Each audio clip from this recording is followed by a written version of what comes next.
On 101.9 WDET FM, I'm Tia Graham. And I'm Kerry Jr. II. Today on the program, we share more than a river with Canada. Today we'll explore the unique connection between Detroit and the greater Windsor area. Plus, jazz has significant roots in Detroit. Yet, how much do we know about the jazz scene across the Detroit River? And we'll learn more about a long-running jazz festival in Windsor from a man who's been organizing it for 50 years. Speaking of Canada, some are concerned that U.S. tariffs will impact travel across the border. Russ McNamara will bring us those details. And public media remains under threat of losing funding. Robin Vincent spoke with NPR Public Editor Kelly McBride to discuss what it all means. But first, there are a lot of pressing questions on the minds of Detroiters that often have to do with basic services. The ability to get a good education, the ability to live safely and to purchase an affordable home, the ability to navigate the city cheaply and efficiently. To allow Detroiters to thrive and grow the city's population, these things need to be better. That's partly why so many people are paying attention to the Detroit mayoral race right now. There are 9 candidates, plus 2 write-ins, trying to be the mayor. They're trying to be the person to lead the city into its next chapter. Arnold Boyd believes he's that person. The leader of a school bus transportation company began his campaign in May, and he has been running on expanding the skilled trades, making it easier to start a business, and offering legal aid to senior citizens so they don't lose their homes. How does he plan to get these things done?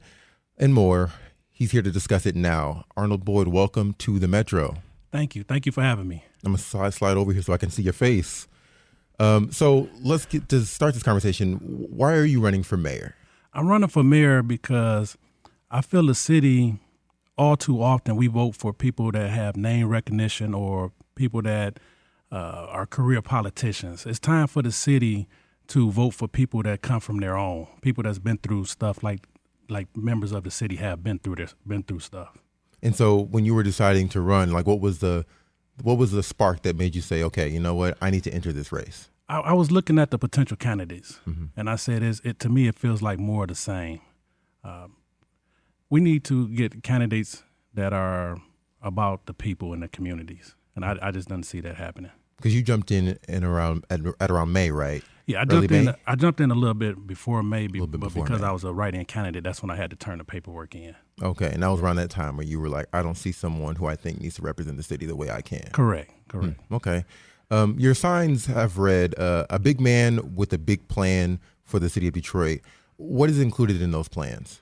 We need to deal with infrastructure within the city. We need to deal with the lack of police. We need to deal with lack of city services. There are so many, like for instance, downtown. Downtown is great, but when you go to the inner city, there's not a lot of investment being made in the inner city. We need to start investing in the inner city so we can get, just the other day, some gentlemen pulled up in a U-Haul and were about to rob my garage. And I said, hey, what are you doing? He said, oh, well, there was some fencing in there. I'm finna go in here and, get the fence. I said, well, I own the fencing. How do you even know it's in my garage? I said, this is my property. They jumped out like they wanted to jump on me. Called the police and made them aware of what was going on. 15 minutes later, I called the police again. They said, well, you just called 5 minutes ago. I said, actually, I called 17 minutes ago. And the precinct is 1.2 miles away from my location. So we got to get to a place where we got city services, where people feel safe, so we can continue to bring more investment into the community. What do you plan to do to help change those things? I think we need to increase the investment in community violence intervention programs. I think we need the city. We're not Mayberry, right? Nobody's going to get drunk and turn themselves in at the end of the week and get sober. We are living in a city where technology is more advanced than it was 20 years ago. Drones. We need to add drone system to our police program. And if you look at the cities around us, right, they're using drones to catch people speeding, doing these donuts in the middle of the street. They're using them to catch people stealing batteries, Cadillac converters. We got to be a city that's coming into the new age of times. It sounds like public safety is a pretty big public safety issue that you want to address. Correct. It's a huge issue. We just, you look at the homicide rate. Some of the politicians are boasting that we're safer. Detroit is no safer than it was 5 years ago, 10 years ago, 20 years ago. And one of the things that I think residents don't know, right? Say, for instance, 2 people get shot. One dies at the scene. The second person dies in the hospital a week later. How many people were involved in the homicide? By city numbers. I'm asking you, how many people were involved? 2 people got shot. One died at the scene. One died at the hospital a week later. One? Correct. One died at the scene is considered a homicide. The person that died in the hospital a week later is considered a death due by complications of being shot. So the city is just, they're changing how the matrix of how they're reporting information to the residents. So you don't feel confident when the city says that homicide numbers are down? No, that's no, the actual not at number. all. I got friends all throughout the police department. It's not safer. Even when you look at non-fatal shootings, 600 non-fatal shootings. So some of those non-fatal shootings is the people that died a week later, or people that closed their eyes and pulled the trigger, or people that's moving while they're pulling the trigger. So then are you advocating for more transparency? Correct. We definitely need more transparency throughout the government with every department. I want to move on to mental health. That's a big issue according to your platform. What are some of the mental health issues in the city you see people struggling with, and how do you plan to help people address that? We need to have more mental health centers. When it comes to police responding to a mental health crisis, there need to be a mental health professional to accompany those police, so that we're not necessarily using lethal force when lethal force doesn't need to be used. Mental health is a huge problem, given the population of or the community in which we live in, just the air quality, the food quality. So we got to definitely spend a lot of money and resources on mental health. I want to take a step back for a second because, as you said earlier, you entered this race as a Detroiter, as someone who lives in the city, experiences it, and you didn't feel like you saw people like that represented in the field that exists right now. Yes. I want to know a little bit more about your background and why you feel you're qualified to run for mayor and potentially lead a city, given, you have some pretty serious criticism of how the city is being transparent. Correct. Why do you think you would be the person that can offer folks a better future? I've done business for over 20 years. I started a school bus transportation company nearly 20 years ago. Just in the last 5 years alone, I've generated over $10 million in revenue. I've hired hundreds of Detroiters, transported millions of students. I've sat in boardrooms all across the state. I feel that, or I know that I'm a candidate that's ready to step up on day one and lead this city. The city needs a businessman. They don't need another politician with broken promises. The city has been going through these problems for the last 20, 25 years. I know people go say, oh, it's different. Yeah, there's some variations in the problems. But you go back 10 years, 15 years, from the failing school system to the failing police department to the maybe even not their city services. It's been going on for years and years and years. It's going on for the last 12 years. It's going on for the last 20 years. So you don't feel like anything's changed for Detroit? I feel like we're pivoting in the right direction, but there hasn't been enough change. The community, what I've seen, I've knocked a lot of doors. What I've seen is there's a big disconnect. The people don't even feel a part of the city, the inner city. So it's almost like there's 2 cities here. There's the downtown city, and then there's the inner city. And we're all one city. Yeah, that narrative has definitely been very popular over the last few years as we've seen a lot of the investment in downtown. Correct. But your point, you said that you think we're headed in the right direction, but we're not there. What direction is that? There's been significant investment made in downtown Detroit. There hasn't been significant investment made into the inner city. We gotta make more of an investment in the inner city, into the people that of the community that we serve in. As I said before, the community don't feel like they're part of they don't feel like they're part of the city. Even if you look at, we just had 2 significant events. We had the fireworks. At the fireworks, most of the parks were closed off.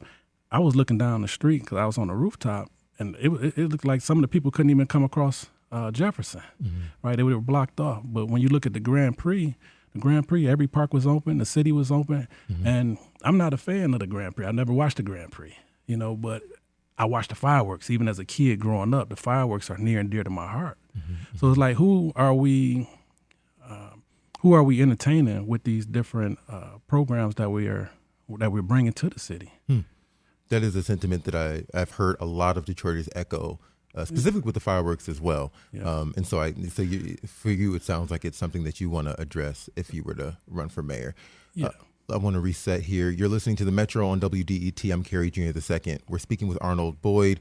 He's a write-in candidate to become mayor, the mayor of Detroit in this next election in November. So, Arnold, I want to hear a little bit more of kind of your background and your perspective, but specifically from some of your plans on housing. Housing is a big issue in the city, and a lot of people are rent burdened. How do you plan to help resolve that? A couple of things we got to look at. Eric Sabree is selling about 26,000 parcels a year. Last year, I think I looked at the number, there were 7 single-family homes built in the city of Detroit. So when you look at that, if you're selling off 26,000 plus parcels per year, 7 single-family homes is not going to make up the deficit. Nobody's talking about it. We almost need to build 100,000 homes. You remember 15, 20 years ago, Detroit was at 1.6 million residents. Today we sit at about 600,000 residents. So there's a lot of ways that we need to create more homes, more affordable homes or even opportunities to create more affordable homes for residents of Detroit. I think they were boasting about the population going up. The population is going up, but we stacking people on top of each other. So what would you do? Would you work with Sabree, the Wayne County Treasurer? Yeah, I think we would definitely work with Sabree. He would definitely be in my first 7 days meetings to do what? To have some conversations on how can we continue to assist residents from not losing their homes. How do we take some of those properties and create homes where we're building more homes? I think we need to reach out to a Josh Doyle Homes or a Cambridge Homes and build homes that are similar in stature to the homes that are already there. You go on. I think the sentiment is understood by a lot of Detroiters, but people are going to expect come day one, if you're elected mayor, that you go into Sabree's office and you don't have a conversation, but you have a plan of like, this is what you want to work on. Oh, absolutely. We definitely going in there with a plan for moving citizens forward. Definitely. Is that one you have now, or is that one you still have to draft? Oh yeah, I definitely have a plan now. Every department, not just housing alone. Every department we have to take a good look at, right? Every department needs to be transparent in how they report and how they're moving forward. The housing department is definitely no different. I want to ask you about the city's finances. A lot of the programs that people pitch and want to create require funding for the city. I'm wondering, from your perspective, if you were elected mayor, how would you create revenue for the city? One of the things is my leadership style is from a bottom up. I feel like we need to go into the city, right? There's some programs that are working and there's some that are not. I hear a lot of the politicians boasting about some of these programs that they've been put in, right? Some of the programs that are for the residents. But the sentiment is the same throughout the city, is that a lot of people don't even know about these programs. A lot of these people, a lot of these citizens never even heard of these programs. A lot of these programs that are out there are not even beneficial to the constituents. So I think that we got to start from the bottom up. Only way we go bring revenue into the city, the inner city, is we got to make the city safer. We got to make these investors feel safe about spending their money in Detroit. And I believe that's what was done downtown. You can see the difference in the safety mechanisms used downtown as opposed to the inner city. You want anybody to come in and bring money, we got to show them that we're a community, like we already showed them that we stick together, but we got to do something about the violence in the community first and foremost. So earlier you talked about the community violence intervention programs, right? That required federal funds to get it going. Those funds are going to expire eventually. Yes. Will you have, because you said to bring money, we need to make the community safer, but to make the community safer, you need a program like CVI. CVI costs money. Correct. Where do you get the money from to make the program? So with this presidency that we have, one of the things that I realized is that our city officials have left us unprepared, right?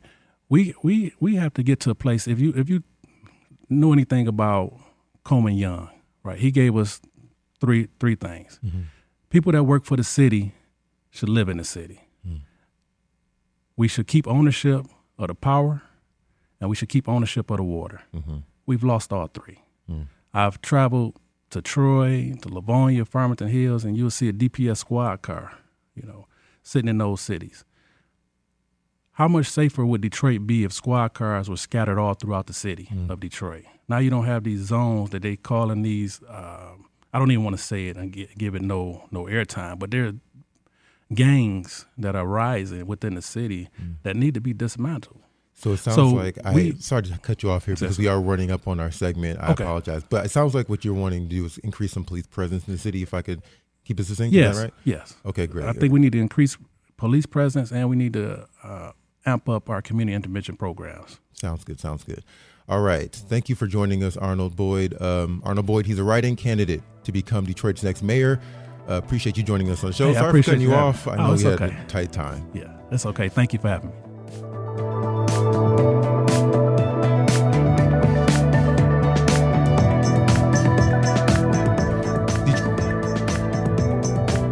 Detroit's mayoral primary election is August 5th. The top 2 vote getters will move on to the general election in November. We've spoken with several of the candidates. To hear those conversations, head to our website at wdet.org. Also, government funding comes and goes, but Voices of Detroit stay strong with your help. WDET is facing serious revenue challenges due to the potential cuts being proposed in Washington. To keep the station thriving, we're turning to the real source of power, you. Our goal, 1,000 additional members. Let's stand together. Join now at wdet.org/give and tell a friend. Coming up, the Senate is considering eliminating public media funding, even funding already approved by Congress. We continue our coverage of the topic next. We'll be right back.